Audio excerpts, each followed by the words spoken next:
My husband cheated on me, then threatened the other woman with leaking her intimate videos, so I drove him into insanity and had him committed. 2 years later, he's begging me to tell everyone the truth. I was once walking my child to school when I noticed one of the moms glaring right at me. So I did what I always do in these situations. I simply started at her back. You see, my husband is a stud. Green eyes, curly hair, stable income. So it wasn't rare for women in our daughter's class to give me dirty looks. If anything, I lived off of it. Like, yes, you know what I have, and you can't have it. Mwaha. Anyway, usually this only happens once and my death state scares them off enough to never try again. But then I saw her do it again the next day, and the next day. I was honestly close to clocking her, but then I noticed something. One time, there were tears in her eyes, like she was heartbroken. And if there's anyone you can count on for gossip, it's the moms. So I did some digging and found out she was a single mom, never had a husband in the picture, and was new to the area. I honestly thought she was just trying to be my friend. So the next week, I gave her a chance. I always saw her being bubbly with the other moms, so I felt pretty comfortable doing this. But the second I turned to her to strike up a conversation, her eyes fell to the floor. She put her hand on her stomach as if to stop herself from hyperventilating.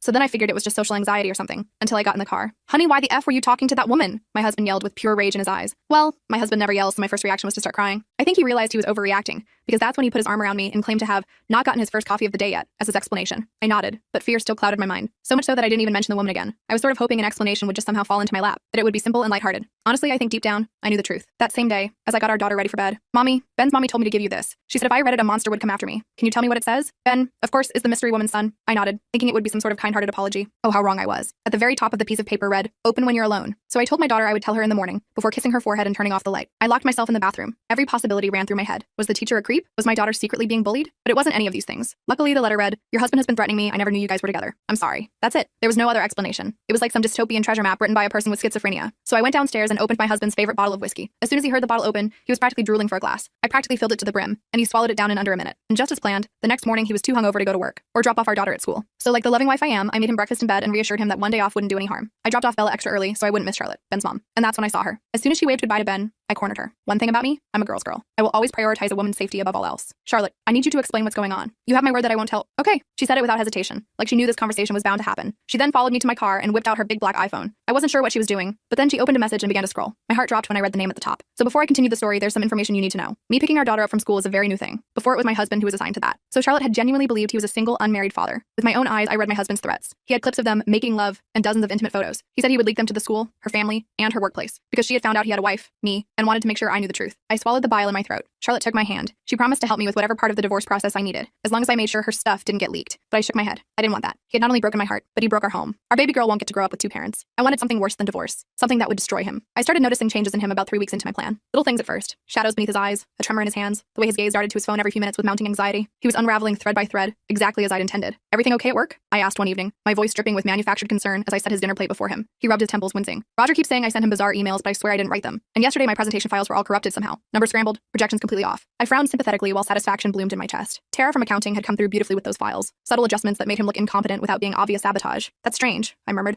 reaching across the table to squeeze his hand. Maybe someone has it out for you? The seed of paranoia took root immediately. His eyes widened before narrowing. You think so? But who would do that? I shrugged, the picture of innocent confusion. I don't know, honey. Do you have enemies at work? He spent the rest of dinner silent, mentally cataloging everyone who might want to sabotage him. The irony that his biggest enemy was sitting across the table completely escaped him. That night, while he showered, I went through his phone again. His password hadn't changed. My birthday. And I had about 7 minutes before he'd emerge. I quickly sent a text to his boss about that client dinner tomorrow. I think we should invite Melissa from accounting. She and I have some ideas to discuss. Melissa was Roger's wife, and everyone knew they were having marital problems. I deleted the message from his sent folder and put the phone back exactly where he'd left it. The next morning, he was a mess. Roger had called him at 6 a.m., furious about the text. I swear I didn't send it, he insisted, pacing our bedroom. Why would I suggest bringing his wife? Everyone knows they're practically separated. I gasped appropriately, hand flying to my chest. That's terrible. Could someone have gotten into your phone? He stopped pacing, his face paling. You think someone's hacking me? But how? Why? I suggested changing his passwords, which he did immediately. Of course, I watched carefully as his fingers flew across the screen, memorizing each new combination. The next phase involved Charlotte more directly. We arranged for her to accidentally run into him at the grocery store while I was conveniently shopping in another aisle. I watched from behind a display of cereal boxes as she approached him, her expression carefully crafted to appear terrified. Please, I heard her whisper loudly enough for me to catch. I haven't told anyone. I swear. Just leave me alone. Before he could respond, she hurried away. When I rounded the corner with our cart, his face was ashen, sweat beading on his forehead despite the store's aggressive air conditioning. Was that Ben's mom? I asked innocently. She looked upset. He flinched visibly. I don't know. Maybe. Weird, I commented, placing a box of Bella's favorite cereal in the cart. Want to grab some of that whiskey you like? You seem tense. That night, he drank 3 glasses of the whiskey I doctored with non-alcoholic spirits. All the burn with none of the buzz, growing increasingly frustrated when he didn't feel its effects. I watched him from over my book, noting how he kept checking his phone, jumping at small noises, glancing out the windows. I think someone's following me, he confessed after his 4th glass, voice tight with anxiety. At work? At the store? I keep seeing the same faces. I set my book down, the picture of concern. Honey, that sounds serious. Maybe you should talk to someone professional. He shook his head adamantly, eyes wild. No doctors. I'm not crazy. Of course not, I soothed. But stress can do strange things to perception. The next day, I enlisted Vanessa's help for the next step. She worked at a pharmacy and helped me acquire some mild sleeping aids that I could crush into his food. Nothing dangerous, just enough to make him groggy, to blur the lines between what was real and what wasn't. That evening, I made his favorite pasta dish, carefully lacing his portion with the crushed pills. As we ate, I casually mentioned, oh, I ran into Charlotte today at the coffee shop. His fork clattered against his plate, sauce spattering like tiny blood droplets on the tablecloth. What? What did she say? I blinked innocently, tilting my head. Nothing really. She seemed nervous. Is there something I should know? No, he said quickly, his voice pitched higher than normal. I barely know her. I nodded slowly, letting doubt creep into my expression. Okay, it's just, she acted weird when she saw me, like she was afraid. He pushed his plate away, his appetite suddenly gone, but he'd eaten enough of the doctored food. Within an hour, he was fighting to keep his eyes open on the couch, his words slurring slightly. I feel strange, he mumbled, head lolling against the cushions. Really tired suddenly. Poor baby, I cooed. You've been working so hard. Why don't you go up to bed?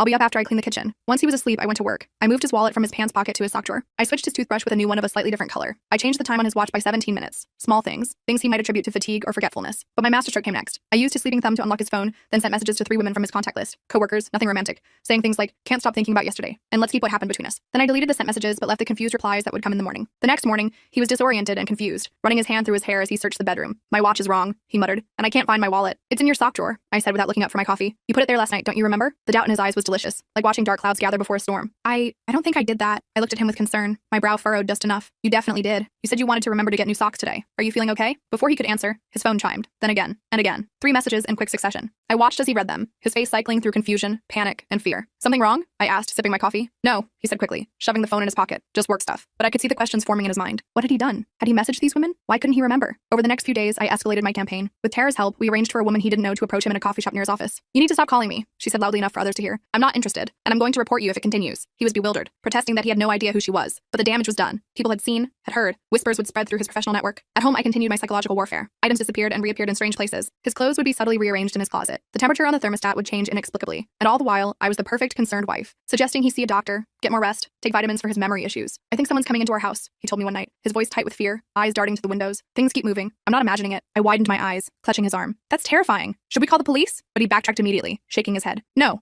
police. They'll think I'm crazy. Why would they think that? I asked innocently, watching his face carefully. He didn't answer, but I could see the doubt eating away at him like acid. Was he losing his mind? Was he doing things he couldn't remember? Or was someone really tormenting him? The answer, of course, was yes to all 3. Charlotte provided the next piece of the puzzle. She sent him an anonymous email. I know what you did to those women. Stop now, or everyone will know. When he received it, we were having dinner. I watched his face drain of color as he read it, his fork suspended halfway to his mouth. Bad news? I asked, cutting into my chicken. No, he said, his voice strained. Just spam. But later that night, I heard him in his home office, pacing and muttering to himself. I stood outside the door listening, savoring each word like fine wine. They can't prove anything, he whispered. There's no evidence. No one would believe them anyway. I smiled in the darkness of the hallway. He was starting to crack, hairline fractures spreading through his carefully constructed facade. The next morning, he called in sick to work, said he had a migraine, but I knew better. He was afraid to leave the house, afraid of what might happen, who might approach him, what evidence might surface. I played the supportive wife, making him tea with honey, suggesting he rest. But when he finally fell asleep on the couch, I slipped into his office and planted my next surprise, a small voice recorder hidden under his desk, set to randomly play a whispered, I know what you did, at intervals spaced far enough apart that he'd question if he'd really heard anything at all. That afternoon, he burst out of his office, wild-eyed, a sheen of sweat on his forehead. Did you hear that? He demanded, looking around frantically. I looked up from my laptop, the picture of confusion. Hear what? A voice. Someone whispering. I frowned, concerned. Honey, there's no one here but us. He ran his hands through his hair, tugging slightly, leaving it standing in disarray. I know what I heard. Maybe it's stress, I suggested gently. You've been under a lot of pressure lately. He didn't respond, just went back into his office and closed the door. I heard the lock click into place. That night, I put the next phase into motion. Using a burner phone, I texted him. The women know. They're coming forward. All of them. I watched from across the living room as he received it,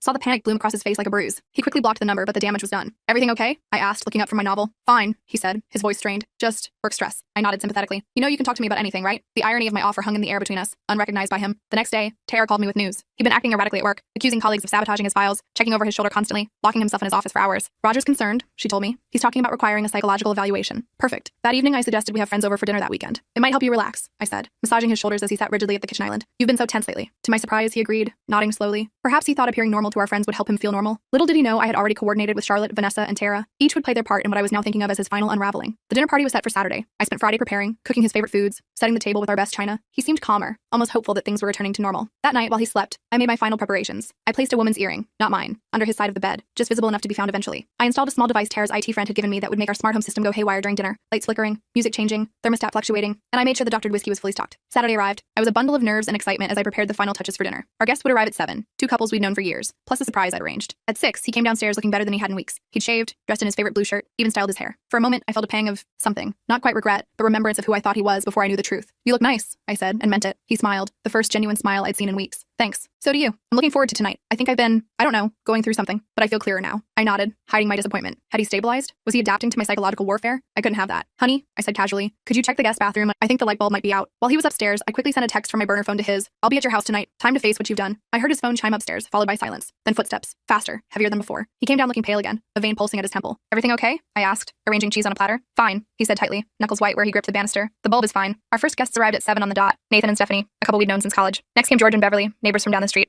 My husband seemed to relax slightly, falling into familiar social patterns, though I noticed how his eyes kept darting to the windows, how he startled at every sound. And then, at 7:30, the doorbell rang again. I excused myself to answer it. Charlotte stood on our porch, looking nervous but determined, her dark hair swept up elegantly, wearing a dress I'd helped her choose for maximum impact. Is he ready? She whispered. I nodded. As ready as he'll ever be. I led her into the living room where everyone was having drinks. The moment he saw her, my husband's glass slipped from his hand, shattering on the hardwood floor, wine spreading like blood across the pale wood. What is she doing here? He demanded, his voice strangled. I feigned confusion. Charlotte? I ran into her at the store yesterday and invited her. I thought it would be nice to get to know the other school parents better. I turned to our friends. Charlotte's son, Ben, is in Bella's class. Everyone smiled politely, but the tension was palpable. Charlotte gave a small wave, avoiding direct eye contact with my husband. Where's Ben tonight? Stephanie asked conversationally. With his grandmother, Charlotte replied. She was happy to have some quality time with him. My husband was frozen, staring at Charlotte like she was a ghost. I touched his arm gently. Honey, you spilled your drink. Let me get you another. I guided him to the kitchen, away from the others. As soon as we were alone, he grabbed my wrist, his fingers digging painfully into my skin. Why is she here? He hissed, eyes wild. Are you trying to drive me crazy? I widened my eyes, the picture of innocence. What are you talking about? She's just another mom from school. You know who she is, he insisted, his grip tightening. This is part of it, isn't it? Part of whatever's happening to me. I pulled my wrist away, rubbing it for effect, letting my eyes fill with tears. You're hurting me, and you're not making any sense. Should I ask everyone to leave? The suggestion horrified him. Canceling would mean explanations, questions he couldn't answer. No, he said quickly. No, I'm fine, just surprised. Then let's rejoin our guests, I said calmly, though my heart was racing with triumph. Back in the living room, I positioned him directly across from Charlotte. Throughout dinner, I watched him watching her, jumping whenever she spoke, flinching when she reached for the salt or her wine glass, sweat beading on his forehead. The smart home device worked perfectly. Halfway through the main course, the lights dimmed dramatically, then brightened to an almost painful level. The music, which had been playing softly in the background, suddenly blared before cutting out completely. What the hell? Nathan asked, looking around. Sorry, I said smoothly. We've been having some electrical issues. The electrician is coming Monday. My husband stared at me, suspicion clear in his eyes. I met his gaze innocently, taking a sip of wine. The temperature dropped next, the air conditioning suddenly blasting cold air through the vents. Our guests hugged themselves, commenting on the chill. I'll check the thermostat, my husband offered, clearly eager for an excuse to leave the table. While he was gone, I leaned toward Charlotte. You're doing great, I whispered, squeezing her hand under the table. When he came back looking frustrated, I announced it was time for dessert and coffee in the living room. As everyone migrated, I hung back to serve the cake, giving Charlotte time to position herself. When I entered with the dessert tray, Charlotte was standing by our family photos, holding one of my husband with Bella at the beach last summer. Your daughter is beautiful, she said loudly enough for everyone to hear. She has your eyes, she added, looking directly at my husband. He froze, coffee cup halfway to his lips, a muscle twitching in his jaw. The implication was clear to him, though innocent sounding to everyone else. She knew Bella had been comparing her to her father. Thank you, I replied smoothly. We think she's pretty special. The evening continued with this undercurrent of tension. Every time Charlotte spoke, my husband flinched. Every time the smart home glitched, he grew more agitated. Finally, as Nathan was telling a story, my husband stood abruptly, causing everyone to fall silent. I need some air, he announced, and walked out onto the back patio, the door slamming behind him. I gave it 30 seconds before following him. I found him gripping the railing, knuckles white, breathing heavily. What's going on with you? I asked, keeping my voice low but firm. You're being rude to our guests. He turned to me, his eyes wild. Don't pretend you don't know. You invited her here on purpose. This is all part of it. The messages, the voices, things moving around the house. You're doing this to me. I took a step back, letting hurt and confusion show on my face. What are you talking about? What messages? Honey, you're scaring me. Stop it, he hissed. Stop pretending. I know you know about her, about all of them. This is your revenge, isn't it? I let tears fill my eyes. I don't understand what you're saying. Know about who? What revenge? Maybe we should call Dr. Martinez. You haven't been yourself lately. The mention of a doctor, one we didn't actually have, pushed him over the edge. He grabbed my shoulders, fingers digging into my flesh, shaking me slightly. There is no Dr. Martinez. You're making things up, planting things, trying to make me think I'm crazy. Let go of me, I said, my voice trembling. You're hurting me. The patio door slid open, and Nathan stepped out, his silhouette backlit by the warm light from inside. Everything okay out here? We heard raised voices. My husband released me immediately, stepping back as though burned. I let a tear fall, touching my shoulder where his grip had left a mark. We're fine, I said shakily. Just a misunderstanding. Nathan looked unconvinced. Maybe we should call it a night. No, my husband said quickly, panic flashing across his face. No, everything's fine. I'm just tired. Let's go back inside. But the damage was done. The rest of the evening had a strained quality, our guests making excuses to leave earlier than planned. Charlotte was the last to go, giving me a significant look as she thanked me for the evening. After everyone left, my husband and I stood in the silent living room, the remains of our dinner party scattered around us. What was that about? I asked quietly. Why would you say those things? Why would you grab me like that? He ran his hands through his hair. I can't explain it. I feel like I'm losing my mind. Things keep happening that I can't explain. I approached him cautiously. Like what? Talk to me. For a moment, I thought he might confess everything. The affairs, the threats, all of it. Instead, he shook his head, shoulders slumping into feet. Nothing. I'm just tired. I think I need to sleep. As he trudged upstairs, I allowed myself a small smile. The evening had gone exactly as planned. Our friends had witnessed his erratic behavior, his aggression toward me. Charlotte had established her connection to our family in a way that would seem innocent to everyone but him. And most importantly, he was beginning to doubt his own sanity. Phase 1 was complete. Now it was time for the final act. I cleaned up the kitchen alone that night, methodically washing each dish while planning my next move. The dinner party had accelerated things perfectly. Now I had witnesses to his breakdown. Upstairs, I could hear him pacing in our bedroom, the floorboards creaking rhythmically with each turn. When I finally went up, he was sitting on the edge of the bed, head in his hands, the picture of defeat. Do you want to talk about what happened tonight? I asked, keeping my voice gentle as I changed into my pajamas. He looked up, his eyes bloodshot, dark circles beneath them like bruises. I don't know what's happening to me. I sat beside him, not too close. You haven't been yourself lately. The outbursts, the paranoia. I'm worried about you. I'm not paranoid, he snapped, then immediately softened. I'm sorry. I feel like I'm being watched, like someone's messing with me. I placed my hand on his, the picture of wifely concern. Maybe you should take some time off work, or talk to someone professional. He pulled his hand away. I don't need a shrink. That night, he tossed and turned beside me, mumbling in his sleep about evidence, and they're coming. By morning, the dark circles under his eyes had deepened, and his hands shook as he poured his coffee. I think I will stay home today, he announced, not meeting my eyes. Good idea, I replied, kissing his cheek, feeling him tense at my touch. Rest will help. As soon as I dropped Bella at school, I texted Charlotte. He's home today. Time for phase 2. She responded immediately. On it. I ran errands for 2 hours, giving Charlotte time to work. When I returned home, I found him in his office, the door locked. I knocked gently. Honey, I brought lunch. Silence. Then the sound of papers shuffling. The lock clicked, and he opened the door just enough to peek out, one bloodshot eye visible in the crack. Not hungry, he muttered. Over his shoulder, I could see papers scattered everywhere, his computer screen showing multiple open windows. He was searching for something, hunting desperately for answers. What are you working on? I asked innocently. Nothing, he said quickly. Just work stuff. Throughout the afternoon, I heard him moving around upstairs, opening drawers, shifting furniture, muttering to himself. Charlotte had done her job well. While he was in the shower that morning, she'd slipped into our backyard and placed a burner phone in his secret hiding spot, the loose brick in our garden wall where he kept emergency cash. On the phone were dozens of threatening texts to various women, including her. I knew exactly when he found it. The thud of something being thrown, followed by a string of curses, then silence, heavy and ominous. When he came downstairs an hour later, his face was ashen, eyes hollow. Everything okay up there? I asked, looking up from my book. I heard a noise. Fine, he said, his voice hollow. Just dropped something. That evening, he barely touched his dinner, his eyes constantly darting to his phone. I noticed he'd changed his password again. I'd have to watch more carefully this time. Nathan called today, I mentioned casually. He wanted to make sure everything was okay after last night. His fork clattered against his plate. What did you tell him? That you've been under a lot of stress at work, I said with a shrug. That we're fine. Relief washed over his face, quickly replaced by suspicion. That's it? You didn't tell him anything else? I frowned, tilting my head. Like what? He shook his head. Nothing. Never mind. The next morning, I woke to find his side of the bed empty, the sheets cold. I found him in the kitchen, unshaven, still in yesterday's clothes, staring at his laptop. Did you sleep? I asked. Couldn't, he muttered, not looking up. I peered over his shoulder and saw he was scrolling through his email, checking sent messages, looking for evidence of things he didn't remember doing. Perfect. I'm taking Bella to school, I said, touching his shoulder. He flinched. Should I call Roger and tell him you're sick again? He nodded absently. Yeah, thanks. At school, Charlotte was waiting for me by the fence, her face flushed with excitement. Did he find it? Oh yes, I confirmed. He's falling apart. She handed me a USB drive. Tara got these from his work computer. Emails to other women, dating back 3 years. I pocketed it, already planning how to use this new ammunition. You're sure they can't be traced back to her? Charlotte shook her head. Her IT friend made sure. It looks like they were accessed from his home IP address. When I returned home, he was still at the kitchen table, but now surrounded by papers, bank statements, phone records, receipts, spread out like the workings of a deranged mind. What's all this? I asked, setting down my purse. I'm trying to figure out who's doing this to me, he said, his voice tight with frustration. Someone's setting me up. I raised an eyebrow. Setting you up for what? He looked at me, really looked at me, for the first time in days, searching my face for any sign that I knew. I kept my expression neutral, concerned but confused. Nothing, he finally said. Just work politics. That night, I implemented the next phase. While he showered, I quickly connected the USB drive to his laptop and transferred the emails to his drafts folder. Then I set up an automated email to his entire company contact list, scheduled to send at 3 a.m., with a subject line, the women I've manipulated, and several of the most damning emails attached. I was in bed, pretending to sleep, when his phone started buzzing around 3:30 a.m. The emails had gone out. I heard him curse, fumbling for his phone in the dark, then the frantic typing, the panicked breathing. No, no, no, he whispered. This isn't happening. I stirred slightly. Honey, what time is it? Nothing, he said quickly. Go back to sleep. But he didn't come back to bed. I heard him downstairs, pacing, making calls that went unanswered at that hour. By morning, he was a wreck, unshaven, unwashed, wild-eyed. I can't go to work, he announced. Ever again. I frowned. What happened? Someone. He swallowed hard. Someone hacked my email, sent things, terrible things. I widened my eyes. What things? He shook his head. I can't talk about it, but it's over. My career is over. I made a show of comforting him, suggesting we call the police to report the hacking, knowing he would refuse. He did, almost violently. No police, he said firmly. No authorities. The next few days were a blur of his deterioration. He stopped showering, barely ate, jumped at every sound. He'd taken to sleeping in his office, the door locked from the inside. I heard him on the phone occasionally, his voice pleading with Roger, with IT support, with anyone who would listen that he'd been hacked, set up, framed. No one believed him. Why would they? The evidence was overwhelming. A week after the email incident, Roger called me directly. We're concerned about him, he said carefully. His behavior has been erratic. The emails, the accusations, the paranoia. Has he seen anyone professional? I've suggested it, I said, letting my voice break slightly. But he refuses. He's not the man I married anymore, Roger. I'm afraid sometimes. The seed was planted. Roger promised to handle it and asked me to keep him updated. The final phase began the next day. I invited Nathan and Stephanie over for dinner. Just a casual weeknight meal. My husband tried to refuse, but I insisted. They're worried about you, I said. They just want to help. He relented, too exhausted to fight. When they arrived, I made sure Nathan had a moment alone with him while Stephanie helped me in the kitchen. How are you holding up? I heard Nathan ask him. You seem stressed? My husband laughed bitterly. Stressed? I'm being systematically destroyed and no one believes me. Throughout dinner, my husband made increasingly paranoid statements about being watched, about conspiracies at work, about someone breaking into our house to move his things. Nathan and Stephanie exchanged concerned glances. I played the supportive but worried wife perfectly. After they left, he confronted me in the kitchen. You think I'm crazy too, don't you? I chose my words carefully. I think you're struggling with something, and I think you need help. Help, he repeated flatly. A nice way of saying you think I should be locked up. That's not what I said, I protested, but the idea was planted. The next morning, I woke to find him gone. Car missing. No note. I called Roger immediately, letting panic seep into my voice. He left sometime in the night. He's been talking about people following him, about conspiracies. I'm worried he might hurt himself. Roger promised to alert security at the office. 3 hours later, I got the call. He'd shown up at work, confronted Tara in the break room, accusing her loudly of helping to frame him. When security approached, he became combative. They had no choice but to call the police. I rushed to the station, the picture of the distraught wife. They had him in a holding cell, pending a psychiatric evaluation. When they let me see him, he looked terrible, disheveled, eyes wild, pacing the small space like a caged animal. You, he said when he saw me, his voice cold. You did this. I let tears fill my eyes, aware of the officer watching nearby. Honey, please, let them help you. Stop pretending, he shouted, lunging toward the bars. The officer stepped forward protectively. You, Charlotte, all of you, you planned this. You drove me crazy. I stepped back, a hand to my mouth. I don't understand, I whispered. Who's Charlotte? That was the final straw. His eyes widened in disbelief, then narrowed in fury. He began shouting incoherently about conspiracies, about women he'd threatened, about evidence being planted. The officer gently led me away as my husband's shouting echoed down the corridor. Has he been like this long? The officer asked kindly, offering me a tissue. I nodded, wiping away tears. It's been getting worse for weeks. I didn't know what to do. The psychiatric evaluation was a formality. With his recent behavior at work, the emails, the witness statements from our friends about his paranoia and aggression, plus his outburst at the station, the diagnosis was clear: acute psychotic break with paranoid features. They transferred him to a psychiatric facility for observation and treatment. I visited daily, the devoted wife, bringing photos of Bella, speaking softly about how we'd get through this together, all while he glared at me from across the table, occasionally bursting into accusations that only reinforced his diagnosis. Charlotte, Vanessa, and Tara kept their distance now. Their parts played perfectly.